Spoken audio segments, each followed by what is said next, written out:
দুর্ঘটনা ছিল এটা আমরা আরো 72 ঘন্টার জন্য এক্সটেনশন করেছি। তবে আগে যেটাতে আমরা তাপদাহ যে কথা বলেছিল যে এটা কন্টিনিউ করবে এবং এটা বিস্তার লাভ করতে পারবে। তবে আজকে যেটা আমরা অ্যালার্ট মেসেজ দিয়েছি এখানে বলেছি যে এটা কন্টিনিউ করবে। এর মেইন কারণ হচ্ছে যে আজকে দিনের তাপমাত্রা কিছুটা কমতে পারে। এর মেইন কারণ হচ্ছে ইতিমধ্যে আপনার কিছুটা মেঘ আছে আকাশে এবং তার সাথে সাথে একটু বাতাসও রয়েছে। এই কারণে হয়তো আপনার আজকের তাপমাত্রা হয়তো কিছুটা কমতে পারে, তবে উল্লেখযোগ্য ওইভাবে কমবে না। কারণ হচ্ছে আগামীকাল পরশু আবার দেখা যাচ্ছে যে হয়তো তাপমাত্রা একটু বাড়তে পারে। সেক্ষেত্রে যেহেতু আপনার দেশের বিস্তীর্ণ এলাকার পরে আপনার আপনার তাপদাহ রয়েছে এবং কিছু এলাকা বিশেষ করে আপনার রাজশাহী, খুলনা ডিভিশন, ঢাকায় কোনো জায়গায় আপনার অতি তীব্র তাপদাহ রয়েছে। এই কারণে হচ্ছে কি আপনার যেহেতু আপনার বৃষ্টি নেই, বৃষ্টি এই যে কন্ডিশন এটা আরও কন্টিনিউ করবো আগামী আরও কয়েকদিন। তবে আপনার বিশেষ করে আপনার ময়মনসিংহ, সিলেট, চট্টগ্রাম এইসব জায়গাতে আপনার কিছুটা বৃষ্টির সম্ভাবনা রয়েছে। তবে এই বৃষ্টিতে ওইরকম তাপমাত্রা কমবে না।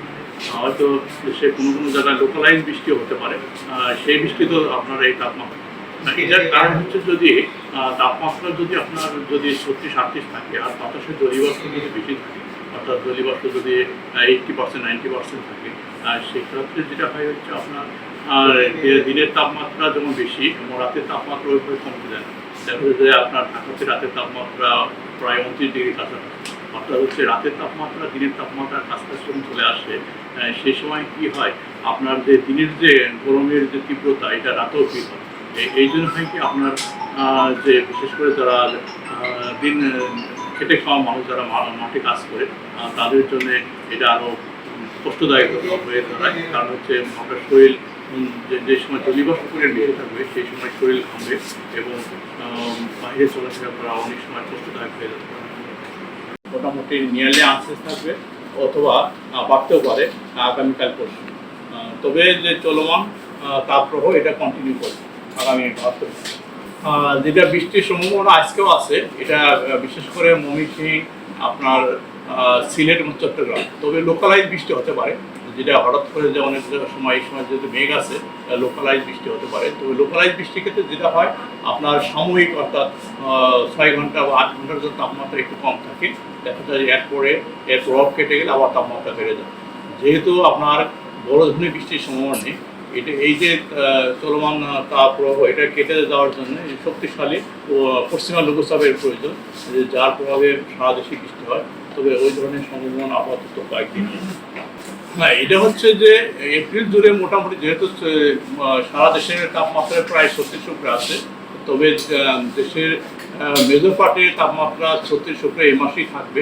যেহেতু ওই ধরনের ভারী বর্ষণের এখনো লক্ষণ নেই, হয়তো আপনার 5-6 দিন পরে হয়তো কিছুটা চেঞ্জ হতে পারে।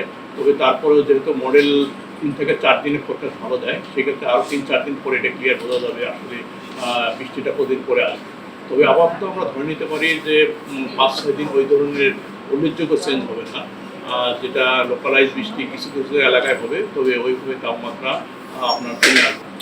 এটা হচ্ছে তীব্র হচ্ছে আপনার রাজশাহী ডিভিশন, খুলনা ডিভিশন আর এদিকে ঢাকার কিছু অংশ, আর বাদ বাকি ভিতর থেকে মাঝারি ধরনের তাপদাহ রয়েছে। আর যেহেতু আপনার তাপমাত্রা 42-এর উপরেও আপনার গত কয়েকদিন ছিল, যেটা অতীতে তীব্র তাপদাহ, এটাও হয়তো আপনার উঠতে পারে আবার নতুন করে। তবে আপনার গত বছর যেমন 43 ডিগ্রি তাপমাত্রা উঠেছিল এবং এপ্রিলে যে রিপোর্ট আছে 44.4 ডিগ্রি, এটা 1968 সালে হয়েছিল।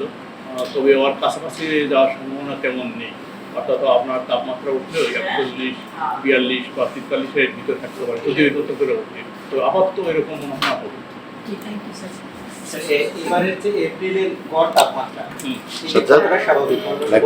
এটা হচ্ছে আপনার এপ্রিলে যে গড় তাপমাত্রা যদি আমরা দেখি, বছরে অন অ্যান অ্যাভারেজ প্রায় 4 থেকে 6 ডিগ্রি আর বেশি হচ্ছে। যেমন ঢাকাতে তাপমাত্রা নর্মাল তাপমাত্রা তার থেকে 5 ডিগ্রি বেশি রয়েছে। আপনি যদি অন অ্যান অ্যাভারেজ গত বছর খেয়াল করেন, গত বছরও তাপমাত্রা আপনার প্রলং হিটওয়েভ ছিল। তবে গত বছর যেটা ছিল আপনার দিনের তাপমাত্রাটা বেশি ছিল, কিন্তু রাতের তাপমাত্রা গত বছর কম ছিল। এই কারণে গত বছর যদিও আমরা একটা দীর্ঘ সময় হিটওয়েভ ছিল, তবে ওই ধরনের সমস্যা হয়নি। তবে এবছরে আবার কিছুটা পরিবর্তিত হয়েছে। যেমন গত বছরের মতো আপনার দিনের তাপমাত্রা কিছুটা কম আছে, কিন্তু এবছর যেটা হচ্ছে রাতের তাপমাত্রা বেশি। এর মেইন কারণ হচ্ছে বাতাসে পর্যাপ্ত জলীয় বাষ্প রয়েছে এবং জলীয় বাষ্প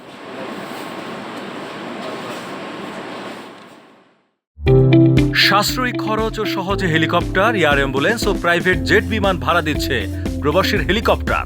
যোগাযোগ করুন স্ক্রিনে দেয়া নাম্বারে।